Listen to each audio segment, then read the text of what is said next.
কি হলো বৌমা, ভিক্ষে করে আনলাম তো, এবার দুটো খেতে দাও। এই বয়সে তো গিলতে হবে কেন? যাও আবার ভিক্ষা করে আনো। স্বামী ফোন করেছে। হ্যালো, বাবা কেমন আছে দামিনী?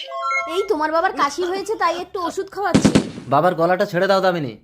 খোকা বাবা, কি ব্যাপার সুফল, একটা ফোন না মেসেজ না, হঠাৎ বিদেশ থেকে বাড়ি চলে আসলে? তোমাকে জানিয়ে আসলে তো তোমার আসল রূপটা দেখতে পেতাম না। তুমি বাবাকে দিয়ে ভিক্ষে করাচ্ছ দামিনী। এটা ওনার পাপের শাস্তি। কিসের পাপ? মা মারা যাওয়ার পর বাবাই আমাকে কোলে পিঠে করে মানুষ করেছে। তাছাড়া বাবা যদি কোনো পাপ করে থাকে তার জন্য ভগবান আছে। তুমি শাস্তি দেওয়ার কে দামিনী? ভগবান কি করবে? ভগবান কি করবে? ও আমাকে কষ্ট দিয়ে মেরেছে, তাই ওকে আমি শাস্তি দিয়ে মারবো। কে তুমি? আমি তোর মা। তুমি আলো? আমি আলো, যাও ভিক্ষা করে আন। তোমার বৌমাকে ভূতে ধরেছে বাবা। ভূত নেতনি লেখনা বাবা নাতনি।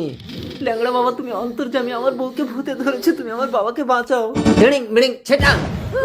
দামিনী, দামিনী। এই বুড়ো মনে আছে তো? বিয়ের পর অত্যাচার করে কোলের সন্তানকে কেড়ে নিয়ে আমাকে বাড়ি থেকে বের করে দিয়েছিলি। রাস্তায় রাস্তায় ভিক্ষে করে না খেতে পেয়ে মরেছিলাম আমি। আমাকে ক্ষমা করে দাও। না বাবা, তুমি ভিক্ষা করে খেলেই মায়ের আত্মা শান্তি পাবে। যাও ভিক্ষা করে খাবে। আমার আত্মার শান্তি। হুরলেন। দামিনী, আমার শ্বশুরকে ফিরিয়ে আনো ল্যাংড়া বাবা। সবই কর্মফল।